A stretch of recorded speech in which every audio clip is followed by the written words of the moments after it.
Bonjour et bienvenue. Bonjour. Alors aujourd'hui, on va plonger dans un sujet assez fascinant, les origines et les grands courants de la psychologie. Oui, on va essayer de comprendre comment cette discipline est née, en fait. Exactement. Comment est-ce qu'on est passé de la philosophie, des grandes questions sur l'âme, à une science qui tente de mesurer nos pensées? C'est un sacré grand écart quand même. C'est un grand écart et l'idée, c'est de déconstruire un peu le mythe. Ah oui, On imagine souvent une progression très linéaire, très propre, mais en réalité, c'est un vrai champ de bataille d'idées. d'accord. Différentes écoles, avec des visions de l'humain qui sont parfois radicalement opposées et qui essayent toutes de répondre à la même question au fond. Laquelle? Ben, qu'est-ce qui nous fait tiquer? Qu'est-ce qui nous fait penser et agir comme on le fait? Alors, commençons par cette fameuse légende. Dans les manuels, on lit souvent cette phrase un peu péremptoire: La psychologie est née un jour de décembre 1879. C'est ça, le moment précis. On imagine tout de suite la scène, Leipzig, en Allemagne, le professeur Wilhelm Wundt, l'archétype du savant avec sa grande barbe, ses petites lunettes, Hmm. dans son tout nouveau laboratoire. Et là, il mesure ce qu'il appelle la durée de la perception. C'est un récit parfait. C'est un mythe fondateur idéal, en fait. Pourquoi un mythe? Ce n'est pas vrai? Si, l'expérience a eu lieu. Mais ce moment est choisi parce qu'il symbolise une rupture. Une rupture radicale. D'accord. On abandonne des millénaires de spéculations sur l'âme, un concept impalpable, pour essayer d'étudier l'esprit avec les outils de la science. Mesurer la pensée. Voilà. L'ambition de Wundt, elle est immense. Il veut créer une science de l'esprit aussi rigoureuse que la physique ou la chimie. Rien que ça. Et de cette ambition va naître la toute première école, le structuralisme. Si j'ai bien compris, Wundt, il voulait créer une sorte de tableau périodique des éléments de l'esprit. L'image est parfaite. C'est exactement ça.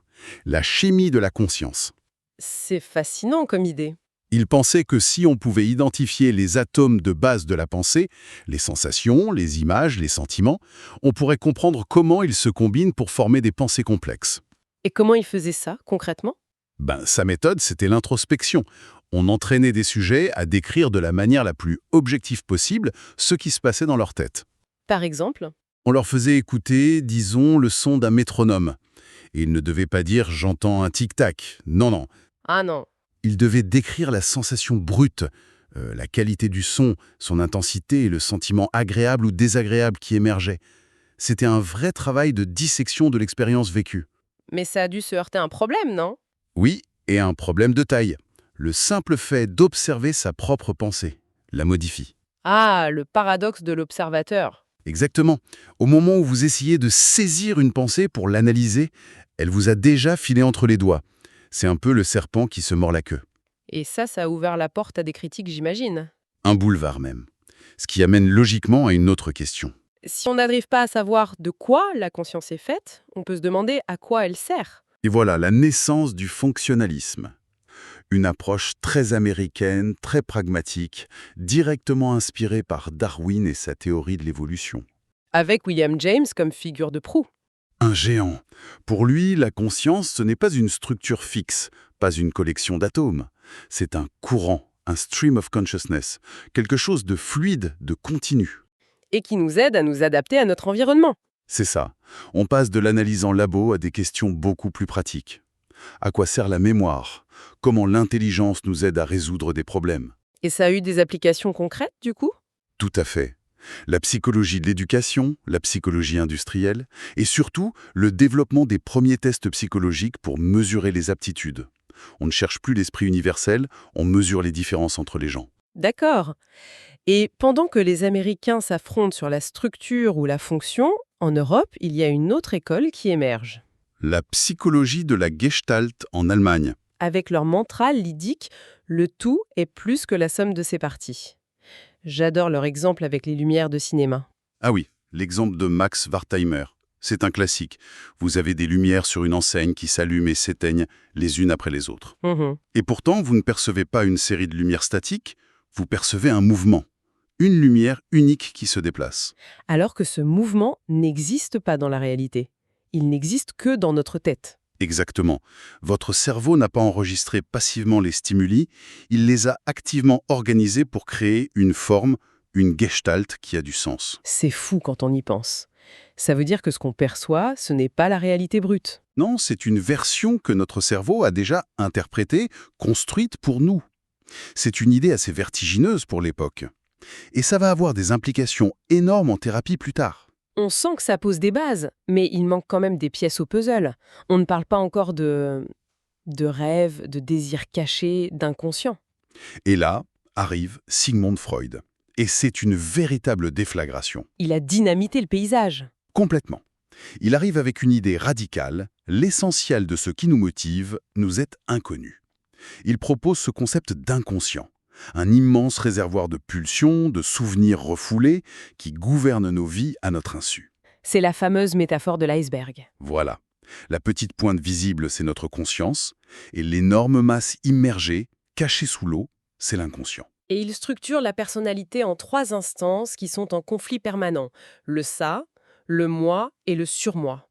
L'analogie du cavalier sur son cheval Incroyable. elle est parfaite. Le cheval, c'est le ça, la source brute de nos pulsions, je veux tout de suite. L'énergie pure. C'est ça. Le cavalier, c'est le moi, notre conscience, qui essaie de diriger cette bête sauvage en tenant compte de la réalité. Et ce n'est pas tout. Non, pour compliquer les choses, il y a le surmoi. C'est la voix de la morale, des interdits sociaux, qui crie en permanence au cavalier « Attention, c'est pas bien, tu ne devrais pas faire ça ». On comprend mieux pourquoi on se sent tiraillé en permanence. Le moi est constamment en train de négocier. Constamment. Et pour gérer l'anxiété qui naît de ces conflits, il développe des mécanismes de défense, comme le refoulement. L'impact de Freud sur la culture du XXe siècle est colossal. Mais Et c'est un mais de taille que soulignent nos sources, sa grande faiblesse, c'est qu'elle est très difficile, voire impossible, à vérifier scientifiquement. Comment on teste l'existence du complexe d'Oedipe en laboratoire? et c'est justement cette critique qui va provoquer une réaction quasi violente en fait. Le behaviorisme. Le comportementalisme, oui. John Watson, son fondateur, dit en substance « Vos histoires d'inconscient, c'est de la littérature. Une science ne peut étudier que ce qui est observable et mesurable. Donc, le comportement. Uniquement.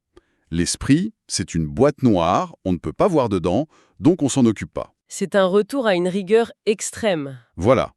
Pour les behavioristes, tout s'explique par l'apprentissage. Il y a le conditionnement classique de Pavlov avec son chien et sa cloche. Et le conditionnement opérant de Skinner. Exactement. Un comportement suivi d'une récompense sera répété. Un comportement suivi d'une punition sera évité. Simple, efficace, mesurable. On connaît tous ça. Mais ils vont très loin. Les sources mentionnent l'expérience du petit Albert, où Watson conditionne un bébé à avoir peur d'un rat blanc. C'est fascinant et un peu flippant à la fois, non? C'est le moins qu'on puisse dire. Une telle expérience serait totalement inacceptable aujourd'hui. Mais elle montre la puissance de leur modèle. Pour eux, la personnalité, c'est quoi alors? C'est juste la somme de tous vos conditionnements depuis la naissance. Ce courant a laissé une trace immense. Les likes sur les réseaux sociaux qui renforcent nos comportements, c'est du pur behaviorisme. Mais ils ont un peu jeté le bébé avec l'eau du bain, non? La pensée, les émotions, tout ça est passé à la trappe. C'est la critique principale. En se focalisant sur l'observable, ils ont ignoré tout ce qui se passe dans la fameuse boîte noire. Donc on a d'un côté la noirceur de Freud, avec un humain esclave de ses pulsions. Et de l'autre, les robots de Skinner, de simples machines à apprendre. On imagine que certains ont dû se dire qu'il manquait quelque chose au milieu, comme l'humanité peut-être. Exactement. Et c'est comme ça qu'émerge la troisième voie, l'approche humaniste. Avec Carl Rogers et Abraham Maslow. Oui. Et ils disent « stop ». Ils s'opposent à la fois au pessimisme freudien et au mécanisme behavioriste. Leur postulat est révolutionnaire pour l'époque. Lequel? L'être humain est fondamentalement bon, libre, et il possède une tendance innée à vouloir s'accomplir, à devenir la meilleure version de lui-même. C'est ce qu'ils appellent l'actualisation de soi. C'est une vision très optimiste, presque trop belle pour être vraie après ce qu'on vient de voir. Est-ce qu'on les prenait au sérieux dans les cercles scientifiques?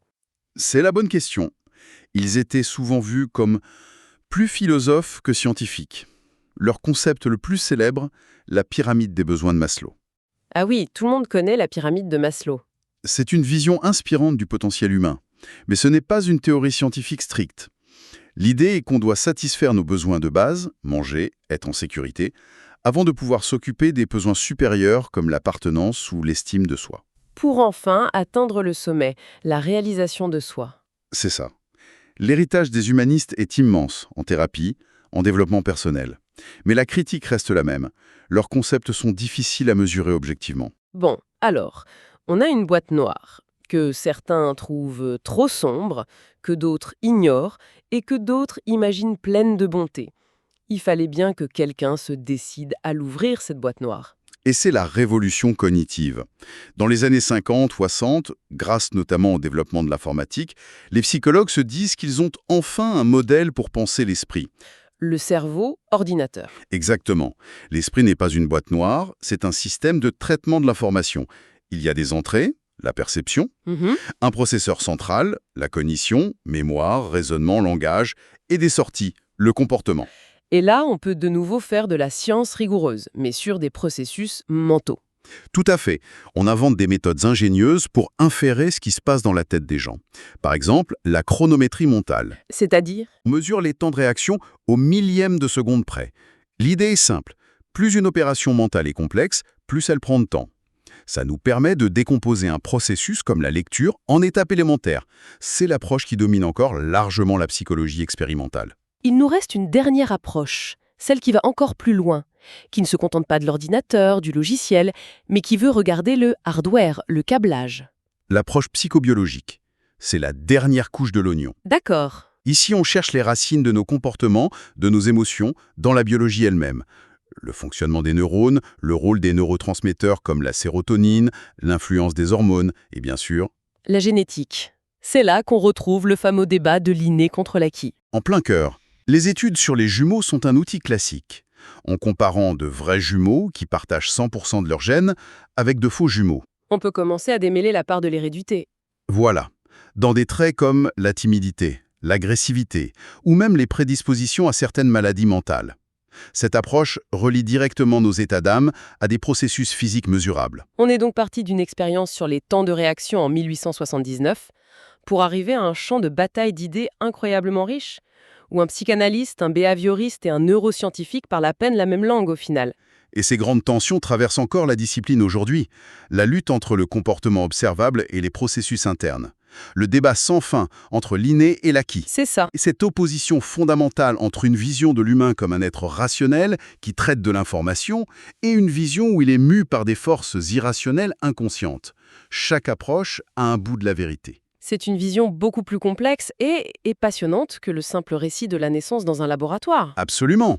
Et pour finir, il y a une dernière pensée, une question un peu dérangeante que soulèvent nos sources. Ah oui. La quasi-totalité de la psychologie, toutes ces théories qu'on vient d'évoquer, a été construite à partir d'études menées sur une population très particulière.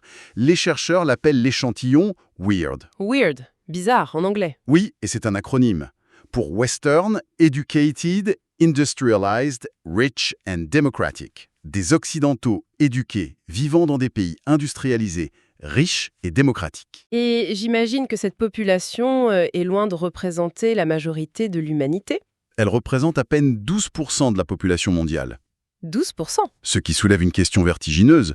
Est-ce que Wundt, Freud, Skinner et les autres ont découvert les lois universelles de l'esprit humain, ou est-ce qu'ils ont simplement décrit, avec une grande précision, la psychologie d'une toute petite fraction, culturellement très spécifique, de l'humanité? C'est une question énorme. On commence à peine à explorer cette question, à se demander à quoi ressemblerait une psychologie construite à partir de fondations africaines, asiatiques ou amérindiennes. C'est sans doute le plus grand défi de la psychologie pour le siècle à venir.